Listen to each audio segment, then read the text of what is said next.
Welcome to the 2 Acre Homestead Podcast. We're your host, Lisa. And Kevin. And on today's episode, we're talking about how we survived a storm. That's what's coming up on today's episode.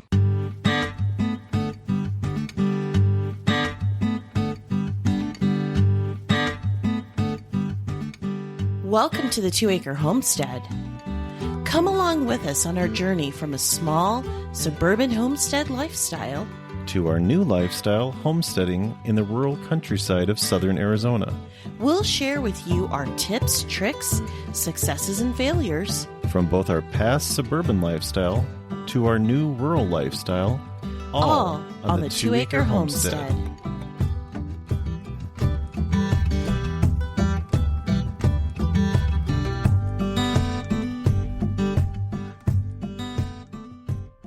Welcome back. It's good to be back in studio. We took a little bit of a hiatus. How's it going in your world? Pretty good. Lots of stuff like always. One of our does just kidded twins. That was a complete surprise. So yes, we didn't it was. Quite know the date. Basically, Maple. We didn't know the exact date that she was going to kid. And what was it, a couple days ago, I went out there and heard a youngling. And a little kid. Said, okay, I guess we need names now. If you follow us on Instagram, you'll actually hear and see Kevin's voice on that Monday morning. Well, I think it's past now because it was a story. But if you had followed us on Instagram, you would have seen how that looked on that day that you actually discovered there were kids in the barn. Yep. And so this week is the first week of milking her, right? So, yeah. Super excited to be in milk. Yep. Super excited. Does that mean I get to make ice cream soon? Yes. Ice cream is on the table. So and been working in the gardens. We had some rows that needed desperate attention. Against our better judgment, we chose to rototill those rows. Now, I know, I know a lot of people don't like, they want to do no-till, but there's times when you need to, and in Arizona, sometimes it's practical to do that. Mm-hmm. We had tried cardboard and weed fabric, but we have a type of weed that's really invasive. It's bindweed. Oh, I hate that. Weed. It's a type of morning glory, and man, that weed's, it's a pain. Mm-hmm. So we're starting over this time with those rows, and we're going to use a non-plastic weed fabric, a boatload of wood chips, and hopefully that'll keep the weeds down in that part of the garden. Yeah, I feel like the weeds, I feel like for this season, they've already got a head start on the garden. I mean, we barely put our feet out into the garden this year, and the weeds are already there. I think it's because we had a really mild winter. We didn't even hardly get any snow. The mountains got snow, but we didn't get any snow. But then we got more precipitation. We didn't really. We got a lot of rain. Mm-hmm. Right, we had. I mean, it wasn't a monsoon. They say, but typically we get the monsoons here. 2 years ago, we got a pretty, wet monsoon. But, we almost had a little bit of flooding going on. But last summer, not so much. But we got a lot of rains. A lot of rain, hardly any snow. I think we only had like 2 snow days, and that was it. That was really disappointing. So I think that's why the weeds have they've got a jump start. But I think that in the pathways, we probably, just in retrospect, we probably didn't put down enough cardboard, and then putting the wood chips down. I think we just did one layer of cardboard, and the weeds are just punching through that now. So now it's the redo. Love joy. The redo. Love the redo. But, we have a lot of garden a lot of garden and a lot of wood chips. So that actually leads me to give a shout out to a local company here. If you are in Southern Arizona, specifically the Cochise County area, you want to look into an arborist company called Asplund.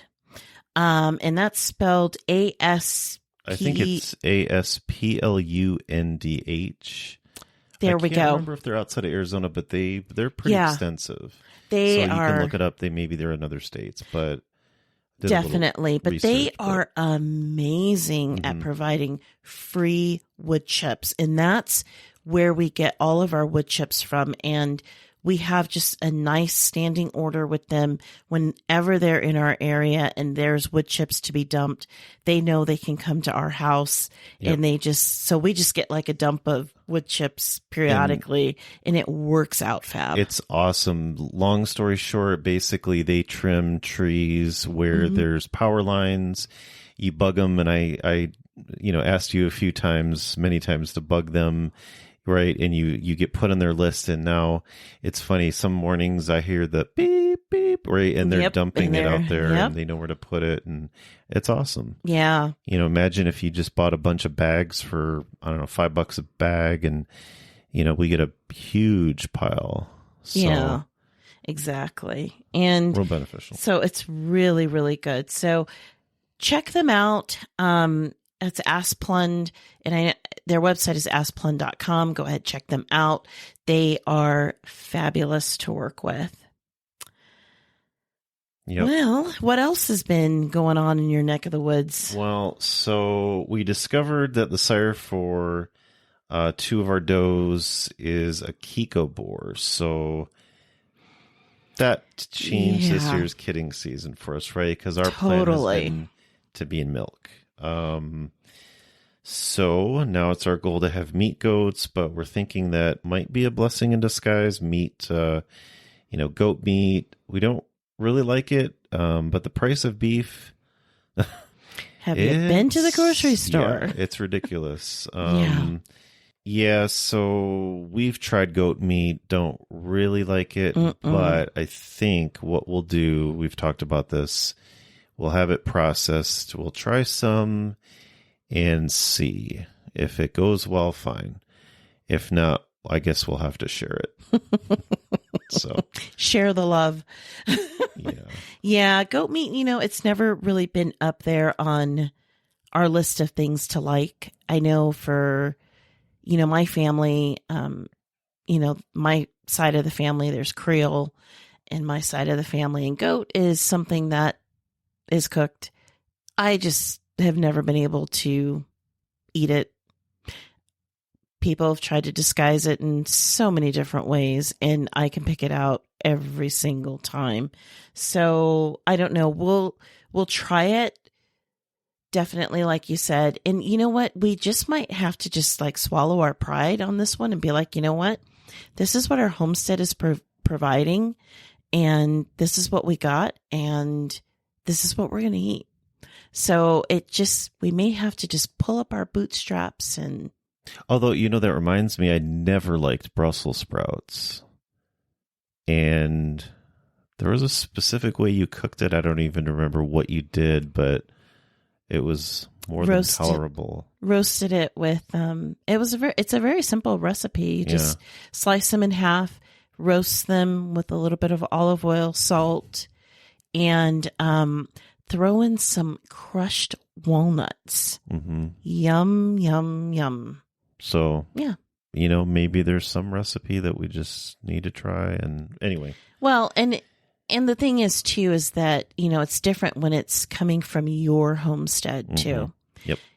And there is something that is satisfying to be able to say, we're producing our own red meat here on our homestead, because red meat has been kind of a gap on our homestead. We've got the chickens down. We've got the turkeys down. We've got the rabbits.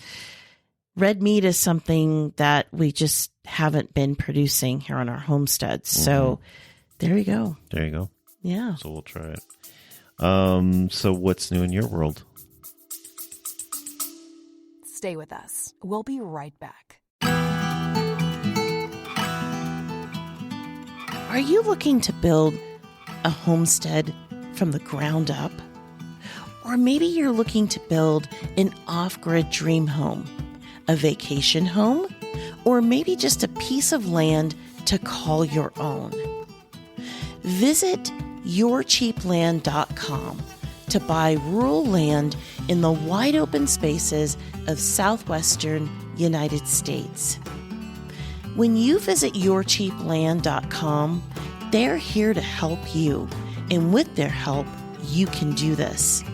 You can take your dream of owning land and make it a reality. Most down payments are only $294, including the document fee. Remember, everyone qualifies for financing at yourcheapland.com. Head on over to yourcheapland.com and start making those dreams come true. And now, back to our podcast.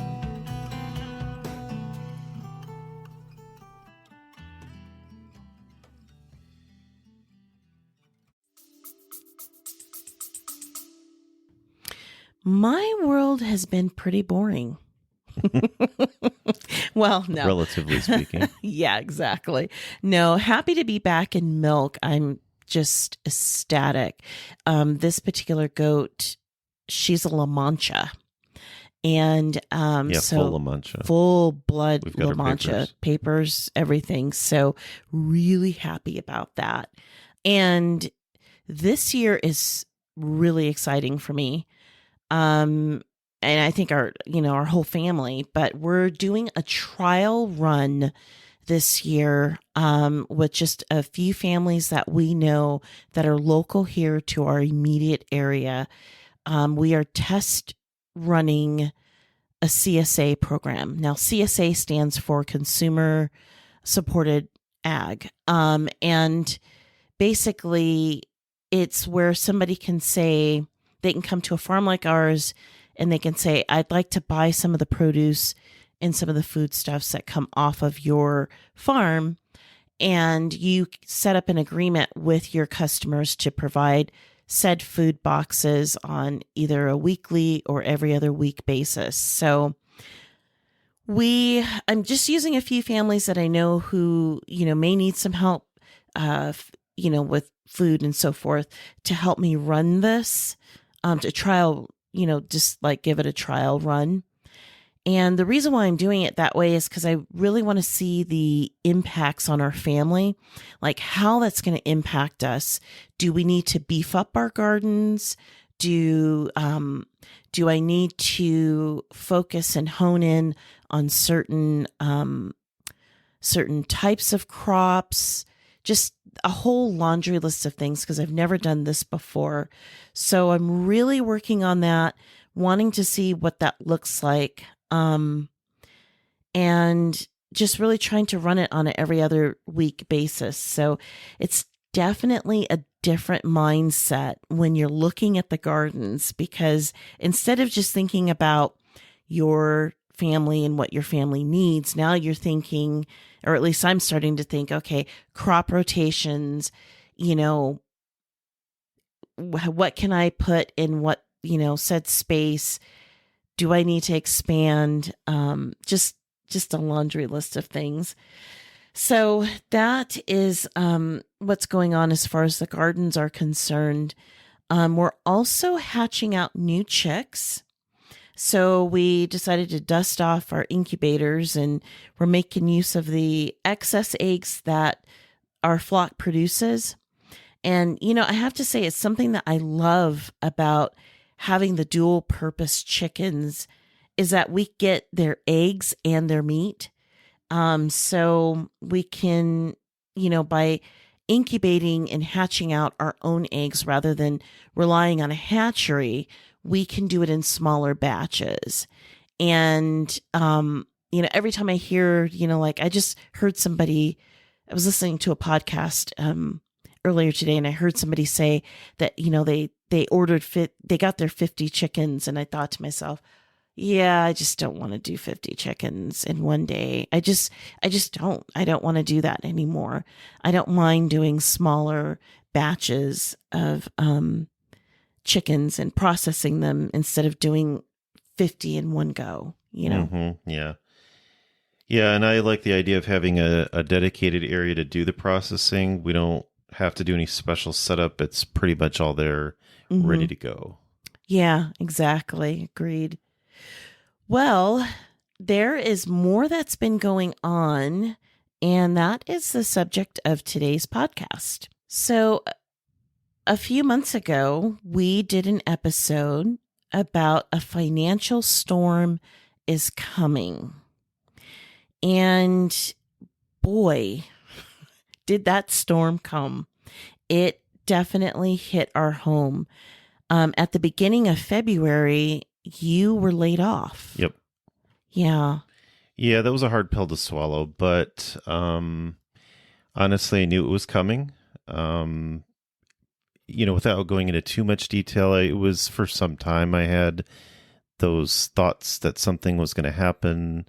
There was just that feeling of where I was working specifically, but in general, there was this kind of thing going on in the tech industry. Yeah. And so it was pretty brutal. But the first thing that helped was our faith. And we really concentrated a lot on prayer and took practical steps to assess our situation. Just to mention too, even before that, we took steps to put things in place. Like, for example, all of the different layers of preservation of food, right? That helped, having extra stock of, things like toilet paper, practical things and so on, right? But also, saving, putting an emergency fund together and so on, and diversifying that without going into too much detail, right, of our personal things. But those things helped. So, then when it hit, when the storm happened, we cut all spending. So the non-necessary stuff, right? We took account of our accounts, so to speak, looked at where we were at, and kind of looked at, it was nice, was able to do an average of what are our bills in general, because the things like electricity and gas, water, they change, right? So it's kind of nice. I was able to take some time and say, hey, look at this, our water bill is about this a month, our gas bill is about this a month if you look at the last 6 months. And that helped us to kind of look at, hey, we're going to be okay for a little bit. God's got this for us. So yes, he does. So I can't emphasize enough, try to weather a storm like that if it comes. Try to save enough money to cover your expenses for at least 3 months. Make that a goal. And if you can save more than that, the better, Right. And then we do keep credit cards, but we keep our balances pretty low. So we were able to pay those off right away when that hit. Yep. That was like one of the first things we did was paid them off and close them, so to speak, in air quotes. We just didn't use them at all. Yeah, the thinking behind that was if things got really bad and we had to use them, we'd still have time to make payments, but that would have been in a dire situation, because you can get into a bad situation if you can't get out of that hole, right? Right. And then we did things during that month to really keep things low. For example, I was still doing the pantry challenge when this happened. I never talked about it on YouTube because I didn't feel like it was the right thing to do at that particular point in time. But yeah, I was in the pantry challenge. So I was already not spending money on groceries. But then I also did things like I cooked most of our meals in a roaster, Instapot, or an electric grill. And the reason why I did that, because our house, it uses gas, and gas can be pretty expensive. Now, I know there's industry standards and what have you, but we live in a very, very, very, very, very, very small town, very small town. And so the gas sometimes it can really shoot up, so anyway, the price, the price of gas, it can really get expensive. It can really just shoot up out of nowhere. So to cut that bill down, I made that switch, just to keep things, keep the bills as low as we possibly could. And, all the no-brainer things like turn off lights, unplug things that you really should be doing on the daily anyway. But, you probably don't think about it as much until income gets cut. And then you're like, wait a minute, let's bring this in so that way we're not spending hardly any money on anything. Yep. And in the homestead, we also reverted back to cost cutting, when it came to feeding animals. So even during the period when I was not bringing in income,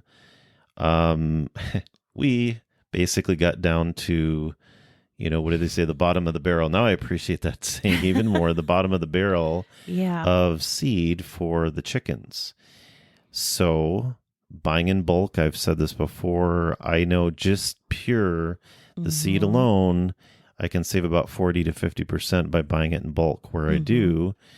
And then on top of that, we had done sprouting of seeds in the past, but I at least fermented it, and that helped extend it. So I noticed I didn't have to put so much out each day. And of course, any scraps from garden waste and so on, we're able to use that and feed them, let them free range, and then growing some quick crops so we can feed them as well. So things like that helped. And, we were able to buy hay, another thing, before the prices started going up.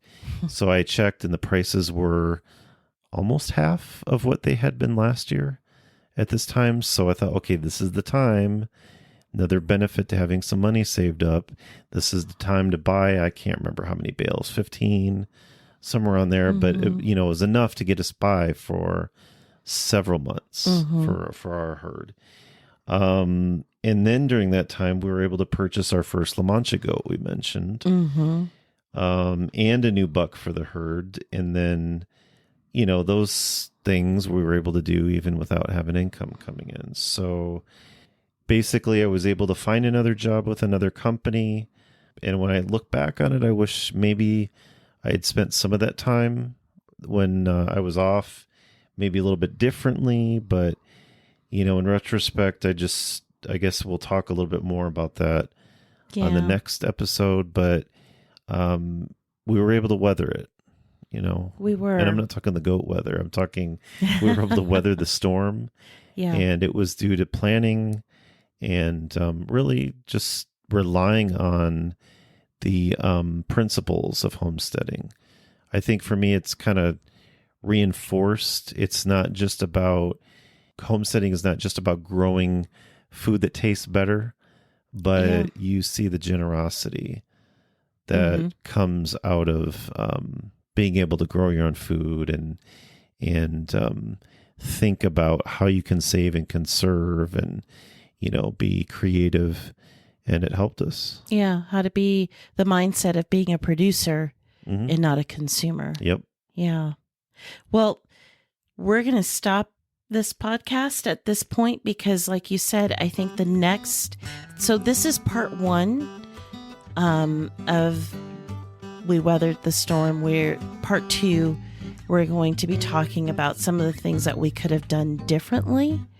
In retrospect, hindsight is always 20/20. So we're hoping that you as a listener can benefit from our firsthand and very fresh experience on how to weather a financial storm. Yep. Yeah, so that's going to do it for us here on our homestead this week. So from all of us to all of you, wherever you are in the world, Happy homesteading. And be safe out there.